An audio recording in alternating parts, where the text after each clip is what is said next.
Hello and welcome to another episode of Scavenger Life. This is episode number 404 at scavengerlife.com. Hello, Ryan. This week I would like to talk about recession. What a fun topic. I've been, if you kind of scan the papers, Yeah. the actual real papers on the internet, I've just been noticing there have been like articles here and there about like, there's a recession coming. Like all the signs are coming together because of this, because of that. And it's been 10 years. Yeah. So people get a little bit... However, I will say, not being an economic expert, recession is just an economic term. It does not mean like 2008 where it was like an actual disaster crash. Yeah. A recession just shows that, someone can correct me, that economic indicators mean something isn't happening. Like, I don't know. But a recession doesn't have to mean all doom and gloom. It just means Right. It's not great. Anyway, but I think a lot of us are gun shy because of 2008. I think that's what a lot of us have lived through. Yeah.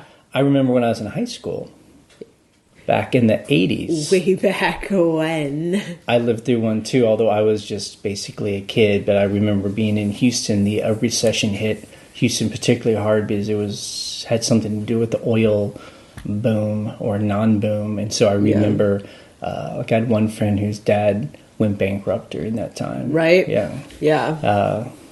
So other than 2008, I think that was the only, I guess. Look, I was a teenager during the Clinton years. Right. So. It was all. Also, I was not paying attention. Right. I guess in 2000, there was like the crash of the dot-com. It was like .com. I was in art school. I never even knew what was going on. Right. So no. But Okay. yeah, I do remember hearing that. But what is it like to run an eBay business during a recession? So in 2008, we were basically perfectly situated. Yeah. For the recession. All that stuff to happen. I don't know how smart we were, but we had seemed to kind of know something was happening because we were in San Francisco and kind of our work was drying up and we were really into like peak oil. Yeah, we were definitely talking to people and just apocalypse people talking about it was just kind of in the air, and we actually purposely moved to where we are now because it just felt like something weird was happening. So I think we were kind of smart and kind of just on the right page at this right time. And when it happened, we had no debt. Right, we had no debt. We didn't own anything. Right.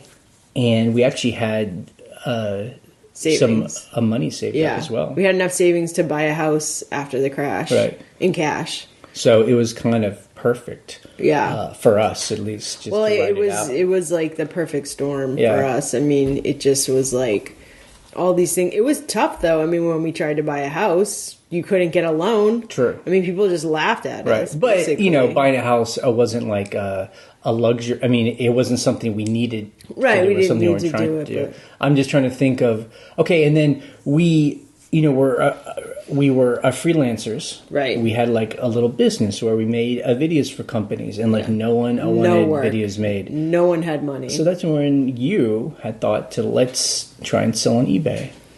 Yeah, because I had sold on eBay in the past, and I had helped my mom start her eBay business, kind of like her part-time job thing. Back in the 90s. Yeah, and I had friends that bought stuff in college on eBay, and I'd sold a couple like stereo parts and like film cameras and stuff like that. And the idea was if I remember right, you were just trying to make a little bit of extra cash, $300 a month. I mean, yeah, we had some goals. We were like, oh, let's buy a Vitamix, right? And then after that, we're like, oh, let's buy like a little solar oven. And I hear that with a lot of people that join up even now. They just start selling on eBay just to make some extra cash. They want to save up a little bit. For something. Help pay for a mortgage payment or something. Right. But then we were like, wait a second, if we let's just do this. Double down. Yeah. We could actually make some serious money. Well, and the thing was, like you said, there was no work. Because we were making videos for nonprofits mostly. Right. So that was really gone. And we were like,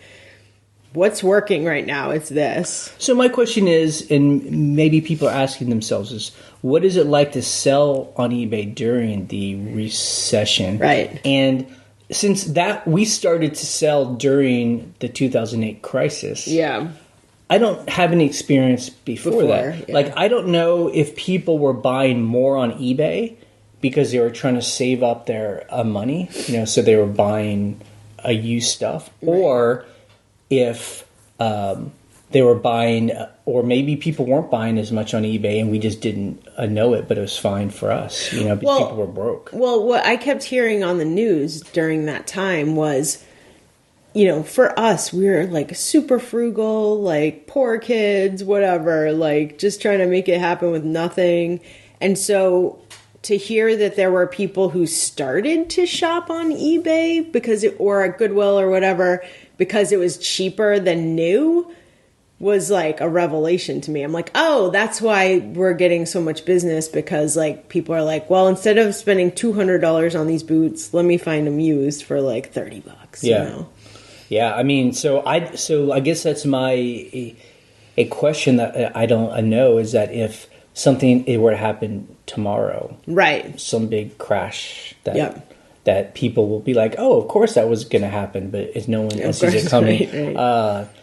Are our sales going to go down, or are they going to go up, or are they going to stay the same? Stay the same, right? So my question always is, and we talk about this with like vacation rentals, where like if something happened, would our business go down because of a recession? People aren't going on vacation as much, and I just said it the other day where I'm like, but there are people who go on vacations to like other countries that will now just take vacations in our country. Right. Or do our rentals stay the same or go up because those people that would go to England for vacation are now just going to hang out in the mountains here. A couple hours from home. Exactly. And then my other question is, or it's an observation, then it's a question. Personally, I think more people are scavenging to sell online now than they were in 2008. I think the community is much bigger. It's much bigger. It's become much more kind of like known in the culture. And because of phones. Yeah, phones. Phones did it. I mean, back then you couldn't take pictures with your phone. You couldn't upload them. Put photos on eBay. No, they wouldn't. I mean, there's like... It's so crazy. All these other sites. Other apps. That are like eBay and Amazon to sell. Right. And, I mentioned it a couple weeks ago when we were at the most recent auction. It just seemed busier. Yeah. And there were more people bidding on stuff. Yeah. And willing to pay more. I just feel like when people have more money, they're going to auctions. For fun. And either buying for themselves or, collecting. So I wonder if a recession hits... Are there going to be more people who are scavenging to sell online because they need to make their jobs, a living? Or will there be fewer people selling online? Because right now the people selling online they have a lot of extra cash and they're just like spending it. But when like things get tightened down, they're going to dump this like scavenging eBay side business thing. I don't know. Or like you said, will more people start selling and more people start buying? Because the people who, like I can think of people that we know that have regular jobs and whatever, and they like, go on vacation to Mexico and stuff like that. So, you're like, are those the people who are going to be like, being in quotes frugal and like trying to buy used stuff? Like, does it even out? I don't know. I don't know the answer, but yeah. We don't know. And, have Americans, our fellow Americans, have we learned from the 2008 crisis not to overextend ourselves? No. And be, when that paycheck stops, then that's it. Are you like then suddenly broke and they're going to take your house away right away? Right. Or are people being frugal? Like it's for us, because I think about this in the middle of the night, and I do a little stress test in my head, like, oh, well, what happens if our eBay income goes down by half? Right. And what if our rental income goes down by half? And what if it all goes away? How long can we stay afloat? So what's your answer? I would love to know. So it's 10 years later from 2008. Yeah. We have continued to be very frugal. Yes. Like our personal life, our personal bills are probably $1,500 a month, if that. And we could even take away some of that. Yeah. We could cut out some things that we spend money on that we really don't need to spend money on. I mean, we could really get down just in our personal life. Yeah. The only difference now is that we actually own stuff now. Yeah, property. So with mortgages. Yeah, we own 5 properties. Right. 3 mortgages on those 5 properties. So we own 2 outright. Yeah. So the mortgages are the things that are hanging over our head where we need income. The good news is that we have 4 income generating properties. Right. Although 1 needs to be renovated. And that's true. I was like, 4 properties. Yeah. Oh yeah, we bought one that's just going to sit there for 2 years. And then, so they're actually making money. Right. I mean, we do have to remember too. Even during 2008, it wasn't like everyone didn't have jobs. It was like 30%. Was it 30%? It was like 25%. It was a good portion, and it was scary, and it wasn't good. But it wasn't like people stopped spending. It wasn't like 90% of people lost their jobs. I'm not thinking everything goes to a zero. Just like half of everything. You can feel it. And so the only difference now is we would have to stop expanding. Right. We would just take the money we're making from these rental properties and just have them pay for themselves. Yeah, pay debt. I mean, we're in a little bit of a tight situation right now because we're taking all the money we make on eBay and all the money we make on our rentals, and we're trying to finish this one building. Right. And we're maybe, 6 months away, who knows, we're to finishing. And it's kind of, anyone that's ever done this, is just like you get in this period where you're dumping money into something. It's not paying it you back, and you got to push through. You have to finish. Because if you stop, all that money that you've spent so far is just sitting. Doesn't mean anything. Yeah. But if you finish, then that other property will then start to make you money. So we're trying to rush to kind of finish that right now. It's tough. But so I think we'd be okay. Yeah. For a while. I wish we had more like cash savings, but again, that's just a choice we're making by investing. We would have had cash savings if we didn't buy a building in cash, but that's what had to happen at that moment. Yeah, so that's just what it is. Decisions. But I wonder if other people think about that. If we had another weird economic thing where it's funny how that happens. Where like after it happens, everyone's like, "Oh yeah, there are all these signs, and it's so obvious."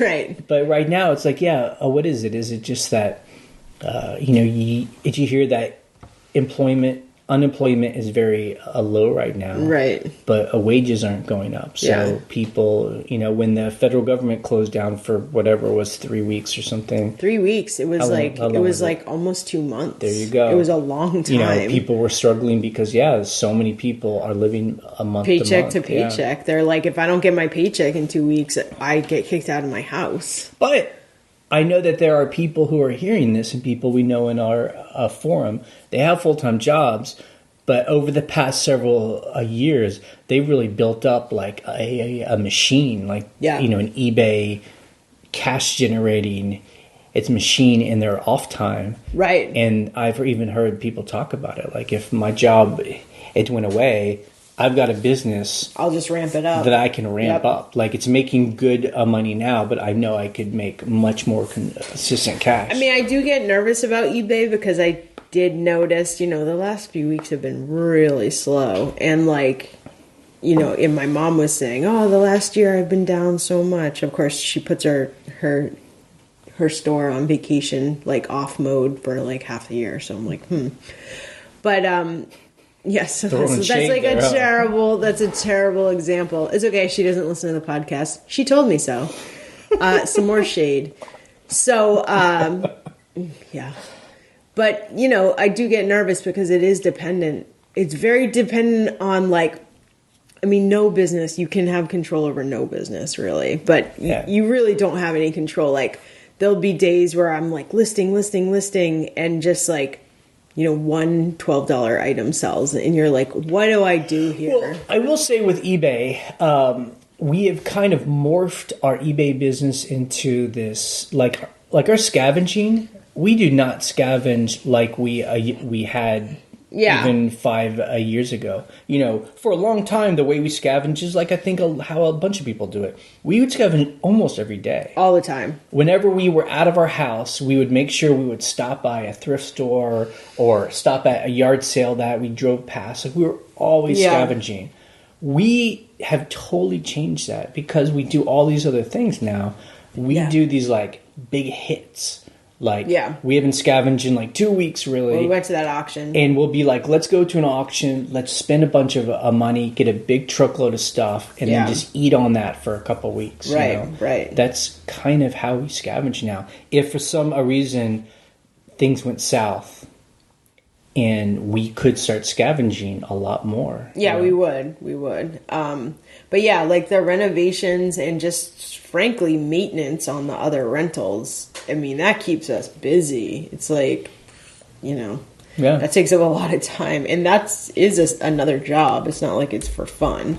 Sure. But does anyone think it's for fun? No, but sometimes I'm like, if I'm doing something for the rental, I'm like, that's taking away from eBay, which in my mind is like my true job. But then I'm like, no, the rental is a job. Like, I need to make sure like I take the time to like fix this chair that broke, I mean, our jobs is just to live our lives, and then these things are like tools that we use to live that life. It's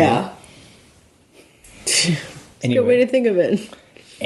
Anyway, so I don't know. I'd love to hear what other people think. What are the theories, the hypotheses in the news as to what would cause a recession?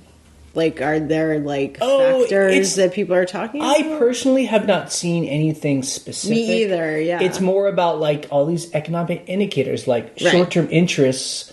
Rates are now higher than long-term interest rates. Right. And for some reason, that means something bad. Well, I read, people stop paying on their car loans. Right. And that's the first thing that people stop paying on is car loans. There's supposed to be like this consumer loan apocalypse where kind of like how it was with the homes. Houses. Like people will just, like there's more car debt now than there was even home debt. And then...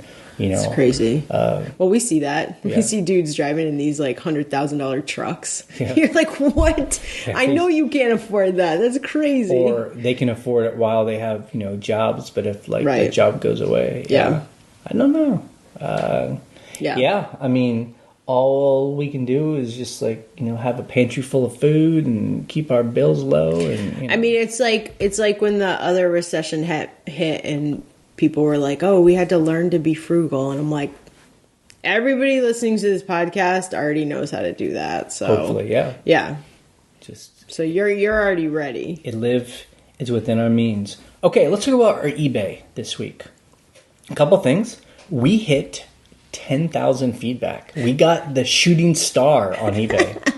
Well, thanks to a fellow scavenger who bought 2 things from us and immediately left feedback.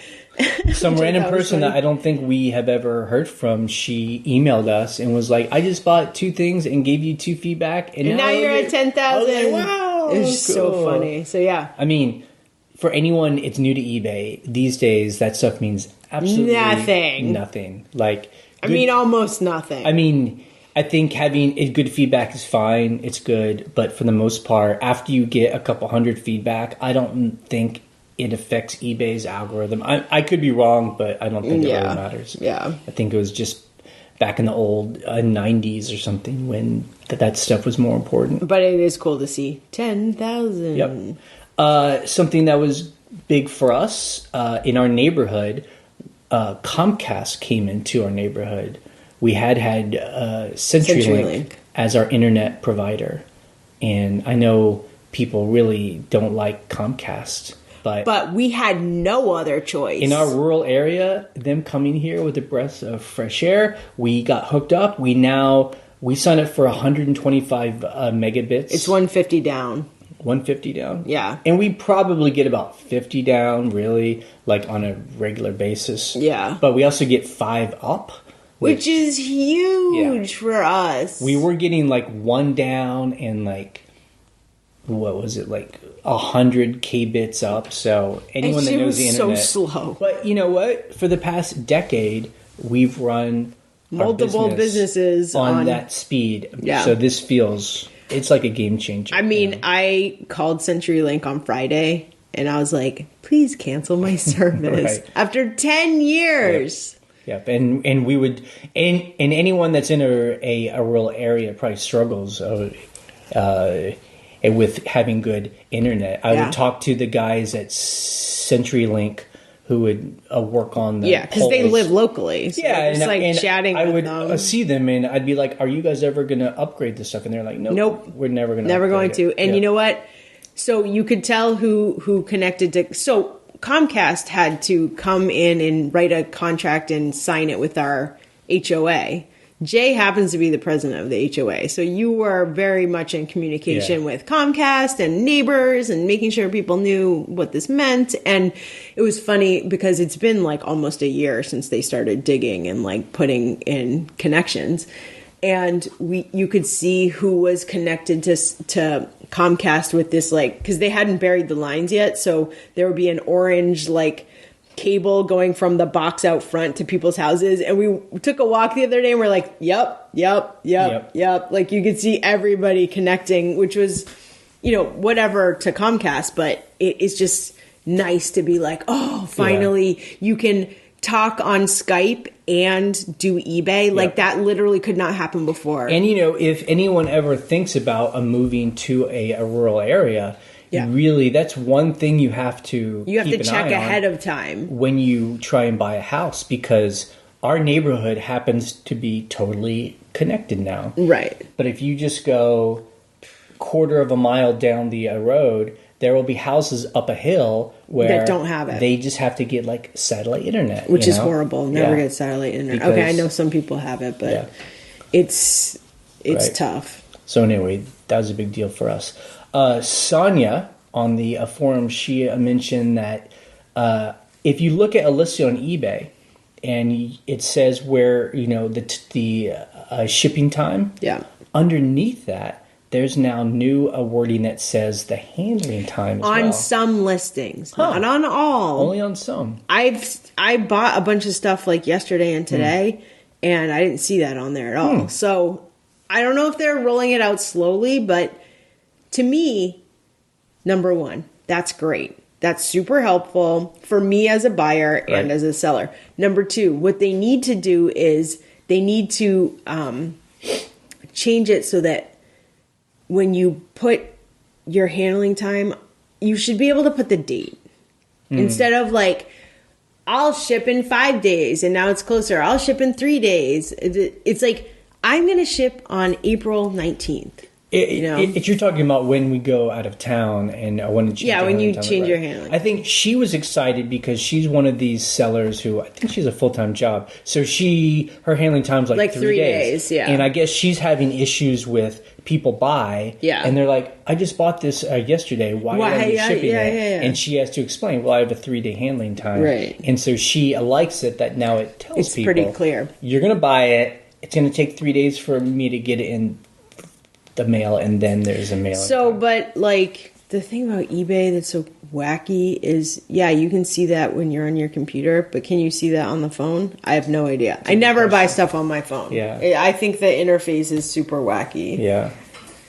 Interesting. And also, My Cottage on the forums, they found an announcement by eBay where eBay is, I guess it's been this long run experiment where if you have make offer on your items, the buyer can now make an offer and can put a certain amount, like under, it's 48 hours. So like, the buyer, it's like 12 hours, 1 day, 2 days. Like, I'll give you $20 for that item, but you have to accept this in the next 12 hours.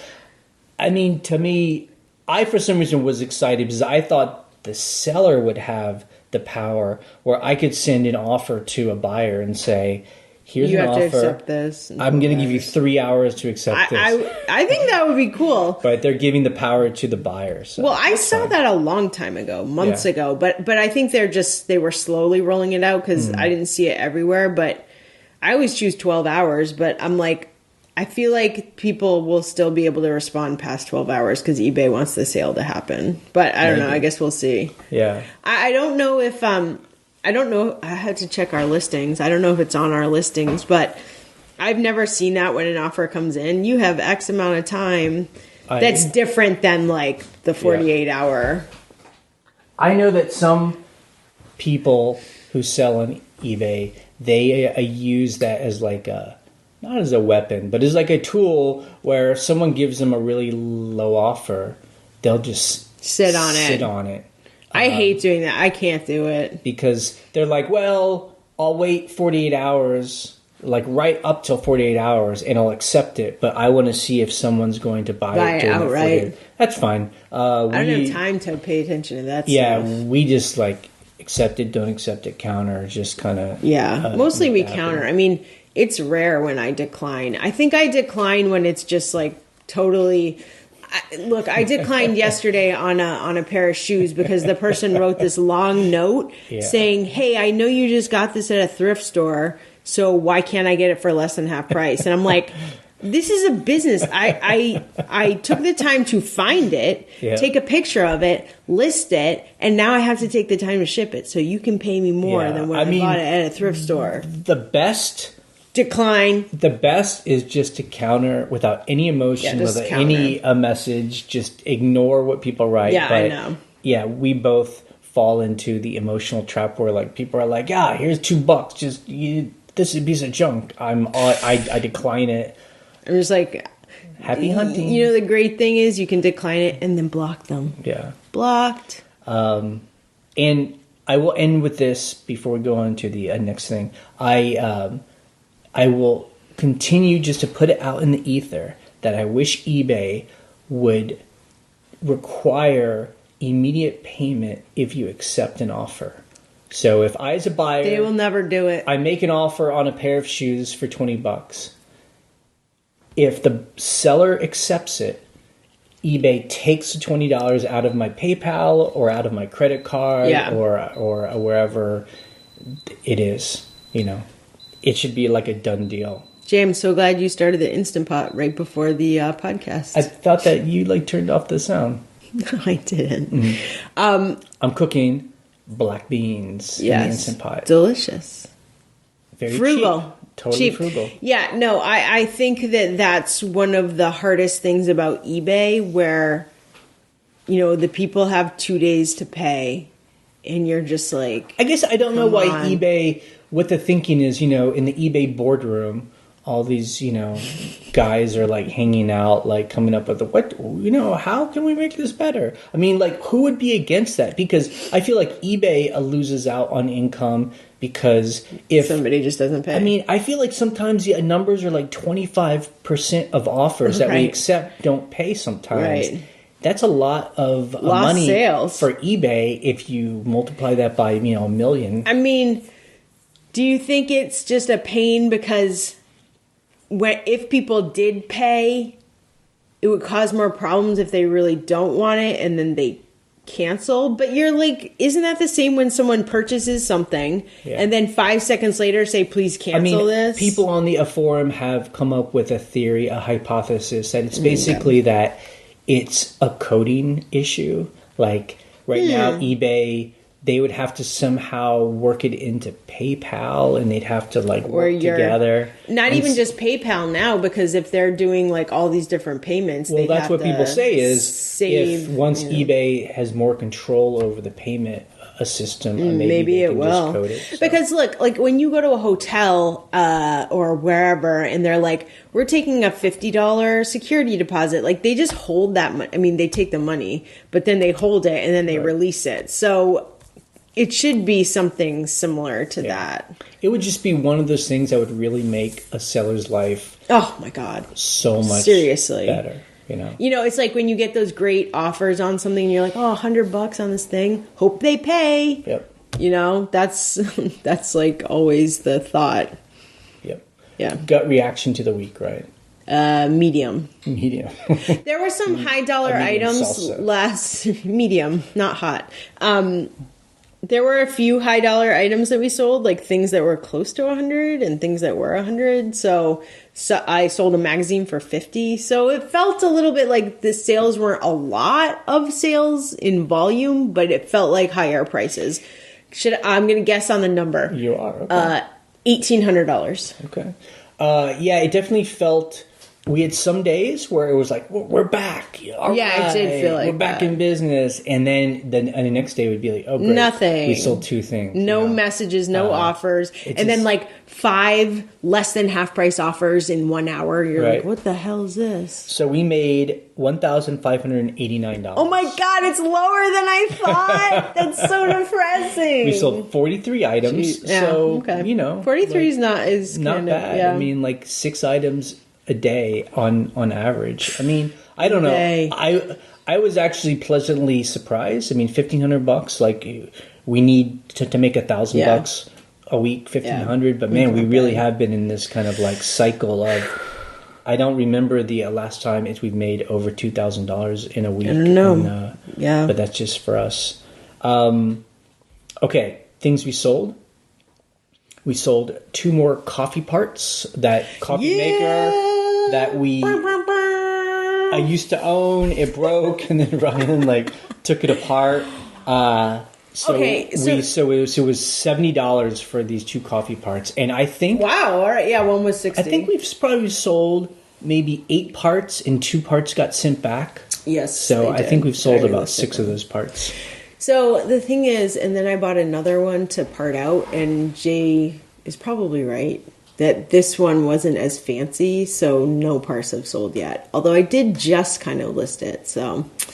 But with the other one that we owned, stuff sold started selling within a day. So I don't know. I don't think it's like a super lucrative business to like take apart. I think it's one of those things where if you're out scavenging and if you see something, a nice it's machine that's free. Yeah, or cheap. Part it out. But the idea of buying them. It's basically arbitrage. Like I bought a used one for a high price, like $30, and I was like, oh, it's a whatever. It's a DeLonghi, and Yeah, but the thing is, it was a pain in the ass to like people take it apart. People can buy the whole thing for $100. So it's like they're not fixing that. Yeah, they're high enough. I mean, I think we've talked to people who live in urban areas.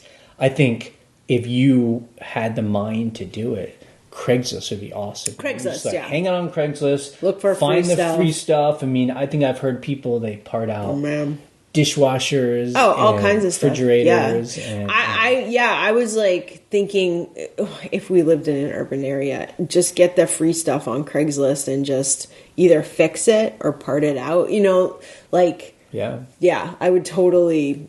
I mean, we interviewed, we recorded that conversation with that guy up in Canada several years ago. Yeah, and he like had a relationship with like a thrift store or something. Yeah, and they would like let him pick up old appliances, and then he would take them home, and he would part out the stuff that was still good. Yeah, and then he would scrap the metal. I mean, talk about a scavenger. He was really doing it. Yeah, exactly. I mean, anyway, there's so many ways to make money. What else do we sell? Okay, when we went to that auction, I bought a lot of old locks. Yes, like just padlocks. Yeah. Just stupid padlocks. No, they're not stupid. We sold one for $80 this week. Within 10 minutes of listing it. Yeah. So I was like, ooh, did I price it too low? But none of the other ones sold right away. I think that's the right price. Yeah, so it was $80. But yeah, I mean, it's one of those things where I learned over time that people like collect old locks. Yeah. And for sure. Yeah. And at the auction, there were actually several piles of locks. I got the cheapest pile. I think I got $40 for like 6 locks or something. And you thought you overpaid. You were like, oops. But man, some of these other piles of locks, people were paying several $100s.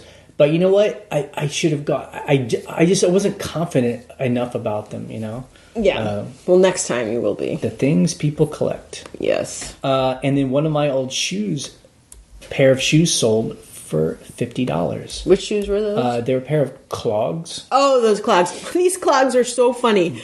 They're made in Sweden, obviously. So real quick, I bought them on eBay probably for $50. Yeah, because they're not cheap. Several years ago, it was when I was wearing clogs. And you used them a bunch. And I wore them, and so, and then I was like, I don't like these anymore. We elicited them, and they sold for a $50. So it's almost like I got them for free. Yeah. So the funny thing about these clogs is they were wooden soles. And they were steel-toed. Yep. Like, that's, like, so serious. It's literally, they're, like, work clogs. I don't know if it's, in Sweden. I don't know if, like, people in Sweden, like, wear clogs on construction sites or something. No. I don't know, but I thought it was cool. Look, in Sweden, they're, like, cutting down wood and, like, chopping wood in clogs, It's so funny. But it's great because, I love stuff like that. Like, here's an example exactly the same. So we got Comcast, right? So we have a cable modem, which we bought on eBay because it's super expensive to buy them new. They're like $150. And real quick, what Comcast does in all these companies... Oh, it drives me nuts. They'll give you the box, but they make you rent it, and you pay $12.99 a month to rent the cable box. You can just buy it. When you can buy it for under $100. Yeah. But people just add on that $12.99 and they'll keep it for 5 years. Well, I've been on like the frugal subreddit a bunch, and people are like, I just checked my bill and I'm like renting this modem, and I've been renting it for 4 years, and I could have just bought one. Yep. So anyway, we bought a cable modem. We tried to get like a kind of a fancy one just to like future proof it. But for some reason, I have 4 other modems from CenturyLink. Now, they're not cable, they're DSL, so I couldn't, like, reuse them. Because every time something would go wrong with CenturyLink, they'd be like, it's your modem, which it wasn't. It was their service. So I had 4. More shade. I had 4. Yeah, I am shady today. So I factory reset them, checked them, and I'm going to sell them. Yep. So those old modems that CenturyLink would just like throw at me because they're like, that'll fix it, is going to pay for our, more than pay for our. How much is each one worth? $20? I would say like 30-ish, because they're kind of like the higher tier. And then we bought that Comcast box for $70. $70. Cool. So we might even make a profit. Yeah, exactly. That's what I'm hoping. Okay, scavenging this week again. We did a little bit. Yeah, we stopped by a thrift store. It's like, what did you find? We barely found anything. We some like clothes, a couple hats. Yeah, I found an old pair of like of Red Wing boots. Like those were old. They were rough. And rough shit. They're probably made in China, but they're rough looking. Again, I mean, because we're not scavenging as much as we are, we're just not finding as much. So we're just not looking for much, Yep. So.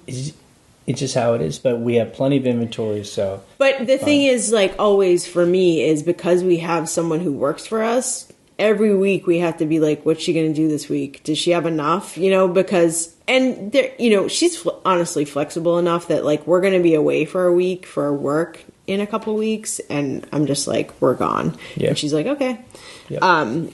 So that's fine, but, it does get a little bit stressful when you have someone who's pretty much depending on your part-time job to be like less than part-time job, quarter-time job. Yeah, we'll have to actually talk about it after the podcast about what she's going to take pictures of. I know, I'm like, I do have a pile of books. Like we did the whole like Marie Kondo thing on our bookshelf on like 2 shelves. I'm like, yo, Jay, we need to do every single shelf, and you're just like, I like books.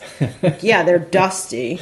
Okay, so I don't know. Okay. Customer issues, we had talked about it a week ago, but we did get the most painful return we've had in a long time. It finally got shipped and sent to our house. We sold a big lamp to this guy in California. I had to refund him $400. He says it wasn't what he bought. There was definitely some gray area that we had missed, so he was correct. So he sent it back on our dime. So we lost $150-ish on shipping, and we have a lamp we have to resell. And that's really painful in these kind of weeks where that $150 hit. Yeah. I mean, and then we had to return the $400. Yeah, that so it's like us. We're like making money. It's this week, and then our PayPal account goes whoop, down like Well, it's so funny because Jay will look at our PayPal account. did we buy something big? What is this? I'm like, we just, we had to refund this guy $400. Yeah. But you know what? That's just how it is, and you just have to, like... I mean, you have to just suck it up, rip the Band-Aid off, and then resell it. Yep. Or do whatever you're going to do with it, you know? I think we're going to try and trade it with a local guy here who maybe trade it for some carpentry work. It's a beautiful lamp, and it's very much his style, and he also does stained glass, and there's little tabs inside this thing for pieces of glass, and we were like, oh my God, that'd be so cool if you made stained glass. So, and then, just customer issues this week. I'm sure people have had this happen. We just seem to be getting a lot of these buyers who send us offers. And they're like, hey, I just bought a pair of these at Goodwill for $5. So can you sell me these same ones for $5 too? And I just never know how to... I mean, we don't talk to them about it. We just counter offer. Well, no. I mean, there are times where people will either send us a message or send us a message through an offer. Not $5, but they're like... There are a bunch of these listed for $20. And you're like, cool, why do you want to buy mine? No, there was a lady this week that was like, I want to buy these curtain hanger things. I just bought the same ones for $5. Oh, right. But then there are people as you said as well, this other person on eBay is selling the same thing for $10. Sell it to me for $10. And you're like, why don't you just buy it from them then? Buy it that other person. If theirs is cheaper and you're only looking... My question always is, well, why do they want ours? Because it must be better in some respects. It's just, it's just that thing that any seller has to go through. It's like when we go to a flea market and I'll see those people. They go up to the table. They insult the object. And the guy's behind the table and the person is like, oh, I see that you have this thing here. It's in really bad shape. Like, this is this is garbage. I'll give you $1 for it. That's the worst way to negotiate. Yeah. I mean, and most of the people at the flea markets do the right thing. They're like, no. Get out of here. You don't want it? I've suddenly closed you off. I'm not going to sell it to you. I'm not going to give you any deals at all because you're insulting my choices. Well, Jay's thing is the opposite, where you're like, wow, that is awesome, because obviously you do think it's awesome. At the flea market, I mean, I don't know. To me, I like to basically...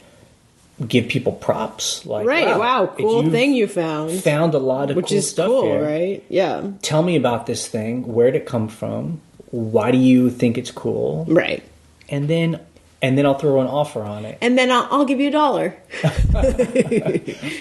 No, well, it depends on what it is. I never do that. No. I mean, okay, so things we learned in the forum. We talked about a couple things already, but there was one fun thread that someone started where they're like, what is up with people who sell on eBay that have all caps? Their titles are all caps, and then even their descriptions all caps.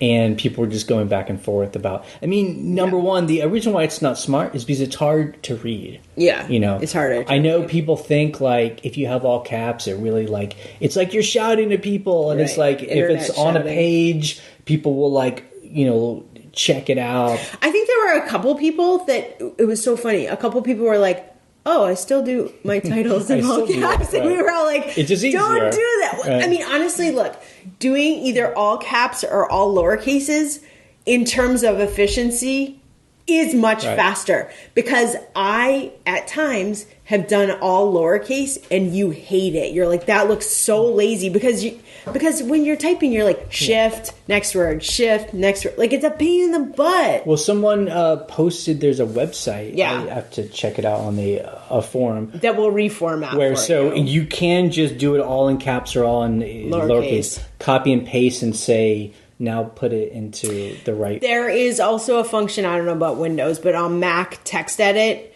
I have, like, copied things from the internet variously where you're like, this is in all caps. And you can say there's a function called, it's not capitalized, it's something else where it'll just do the first, every word is, like, the first capital letter.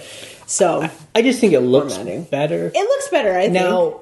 Up until a couple of years ago, we would do the thing where we would do all caps on certain keywords. I don't know why we did. It was like vintage. Pendleton, yeah. Wool, shirt. I don't know why we did that. I mean, the idea was... How would you pick which words? Is that when you're reading it, you pick up emphasized. Like Pendleton shirt, and then everything else is vintage and tartan. And, and like medium. Then someone told me, like, for some reason, Google won't list anything with capitalization, and then someone else told me that was a lie. Nobody knows. There's a lot of stuff. We just decided to make it, just capitalize every word. Yeah. It's just more uniform. The first letter of every word. Yeah. It is a little... I mean, it is kind of a joke online. Yeah. About how it's kind of like a grandma and grandpa thing. It's just like a generational. It just seems like older people will like post on Facebook and it's like in all caps and it's like, grandma, quit yelling at me, Well, some people have said with older people it's easier for them to see it. Maybe. But I don't know if that's the reason. Yeah. Okay, let's go to the calls that people sent in this week. So you can email us a voicemail file from your phone, an audio file. Our email is thescavengerlife@gmail.com, or you can call our voicemail line, and that phone number is 540-407-8486. Hi, my name is David, and I'm a longtime seller on eBay. I just found out today while listing that I can no longer have my fixed price listings up for 30 days. They are now all good till canceled, where I was depending on my fixed price listings to be only 30 days. I depended on that for monitoring my price points, particularly on my shoes. I just called eBay and I let them know that I wasn't happy and just wanted to know what your thoughts were on that, and let everybody know that's not aware of that yet, that I think that's a problem. At least for me, I find it detrimental to my business. I love your guys' show. Have a great day. Bye. Hey, David. We actually have kind of talked about this when that change first happened. Yeah. Look, for us, we've talked about it forever. We've always been good till canceled. We actually don't like the idea of having to like figure out what a listing's ended and make sure they're listed. I think for us with a large store, it would be a recipe for just like items we would overlook, and then we would just have things in our inventory that aren't on eBay. Also, just like for me, as our store got bigger and bigger, it was like, I don't have time. Yeah. I don't have time to relist. And again, for us personally, I don't think price points change fast enough where I need to look at them every 30 days. I think that if we do our research, those prices are pretty strong for a good period of time. Yeah. We also put best offer on a lot of our items too. Right. So that gives plenty of a wiggle room. So if $32 is too much on something, then someone can offer $24 and we can take it. So, however, I understand, especially someone on a YouTube was saying that because we have such a large store, 8,000 items, the way we sell is so much different from someone that has like 200 items. Right, sure. I get it. Totally. So that is unfortunate if that's what you really enjoyed. However, it doesn't stop anyone from going on their store every day, checking out their items. You can check out your actives and you can see the date when it was posted. And tweak things. And you could just manually end those. Yeah, you can manually end them. It's not like eBay won't let you end the listings. You can just be like, oh, these 100 listings, they're kind of whatever, and go into your unsold. Okay, those 100 items I just ended. Yeah. Relist. Yeah. I mean, you can manually do it. So yeah, but I have heard from several people that are unhappy that eBay just implemented it. But again, I was hearing things where I guess I just don't understand it. They're like, this is going to kill any seller that does long tail items. I just don't see that. I mean, we have a store subscription, so that it's like a one-time fee every month, and then we get X amount of items that we can put up.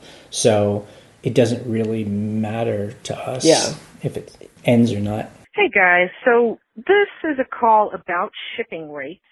I've noticed this issue going on for a while, and I've talked to some people that posted about it on some eBay groups on Facebook, and basically got ridiculed and trash talked. So I've shut my mouth, but maybe you guys are a more receptive audience. So since the shipping rates went up in January or whatever, you'll notice a lot of people, I've even seen it on your forum, are talking about how the rates are now cheaper on eBay than on pirate ship. The thing is, that's not actually true. Well, it's true, but it's actually a glitch. And I'm really surprised that this isn't a bigger issue for everybody. You'll notice if you use the eBay standalone shipping calculator that you get a specific discount of, I don't know what the exact I'm talking about the commercial rate discount that we get as sellers, is calculates differently than when you actually go into your eBay shipping to print out a label. Generally, I'm seeing that on eBay, I'm getting a 3% discount more than the eBay calculator says I should. The eBay calculator rates, commercial rates, match up to the rates on other sites like Pirate Ship and Stamps.com, which all give the maximum UPS commercial discount. And again, it's correct on the eBay shipping calculator, the one that stands on its own. But when I go to print a label from my eBay shipping labels, the price is less than what the other eBay page says it should. And this is generally, I believe, only happening on priority shipments. I don't know about FedEx or UPS, which I don't use. And I don't think it's happening for media, mail, or first class. So far, I've only seen it on priority. Do a comparison. Go to the eBay standalone calculator. I'm sorry, I don't know the link right now. You can Google it. Put in your dimensions, your weight, your zip code you're shipping to. You'll get a certain rate. And then when you go into your eBay to print that label, you see it's costing less. One would think, great, I'm getting a better discount. But the thing is, if you pay that rate, you're actually paying less than what USPS expects for that package, for that weight, for that size, for that destination, which in my mind tells me eventually somewhere down the road, this is going to be a big problem with getting, back charges from USPS once they realize, oh, you paid 2% less on this package or whatever it is. I brought this up to eBay on Facebook, and I've been in discussion with them. At first, they didn't understand what I was talking about and told me basically I was crazy. Then somebody smart there, her name is Kelly, she's great, figured out what I was showing her and eventually admitted, yes, this is a glitch. I'm a little bit baffled and amazed that this has not been addressed, that more people aren't realizing it's a glitch and a problem and not just a better discounted rate. Okay, thank you. Bye. So she's saying that what you're paying is less than what is estimated. So as long as your weight is correct, then the post office should not send you a thing for charges. Well, I saw someone on the forum say this and I didn't understand. They were like, eBay is not charging enough money to ship this item.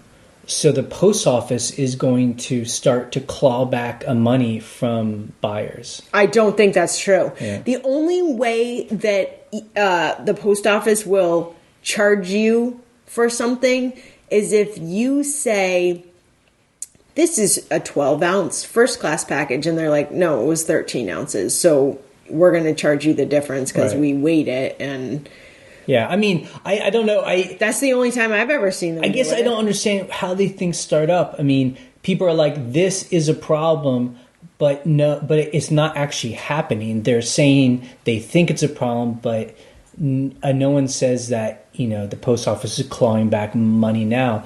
I mean, my point is shipping and eBay's contract with the post office is like one of the foundations of the business. I mean, I can't imagine that they would have someone like typed in the wrong number in the program. The only problem I'm seeing is what we talked about last week, where any items that are between 14 ounces and 16 ounces first class, they're actually charging priority mail for that. So that's a huge bug, because the only place that you can buy first class postage for 14 to 16 ounces is on eBay labels. Nowhere else can you buy that. And the prices that people are paying are incorrect. When you buy the label, it's the correct price. Right. So it sucks because, buyers are like, "This. Why does this cost $10 first class?" Is a good question for Griff, People, it's a great question for Griff. I don't think they have the radio show, but I think he has a podcast. I think they have a podcast. I don't know. I would love for someone to ask him because, only someone like him or someone from eBay can answer that people question. like us, I'm in the same boat as you. I'm like, I don't know the answer. I don't talk to anyone at eBay. You just hope that if you're buying labels from eBay the way they sell them, and you're doing it right, and our weights are correct, that eBay will back you up in any case. Yeah, the only time you're going to get a ding for underpaid is when you do the incorrect weight.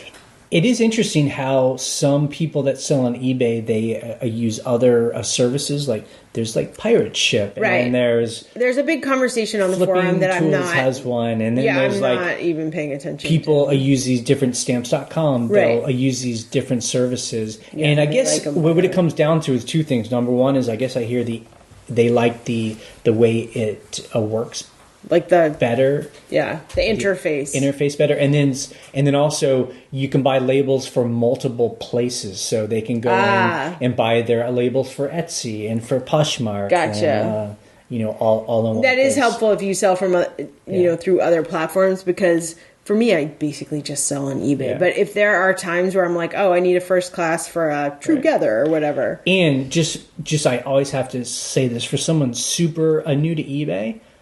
What we're talking about is buying labels online. So if you sell something, you can print a label off eBay and pay for it online. It's cheaper, as we're saying. And then just put it on the package and drop it off. It's so much cheaper. Don't stand in line at the post office. If you're selling eBay and going to the post office and they're like putting on stamps, you are just, whoa. Whoa. I bought something on eBay the other day. I forget what it was.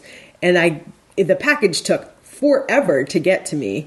And I looked at it and it had 25 stamps on the front, which, okay, fine. If that's what you have, or that's what the post office you're at has, and then whatever, you paid for it. But it was just funny. I was like, oh, no wonder this took forever to get to me. Yeah.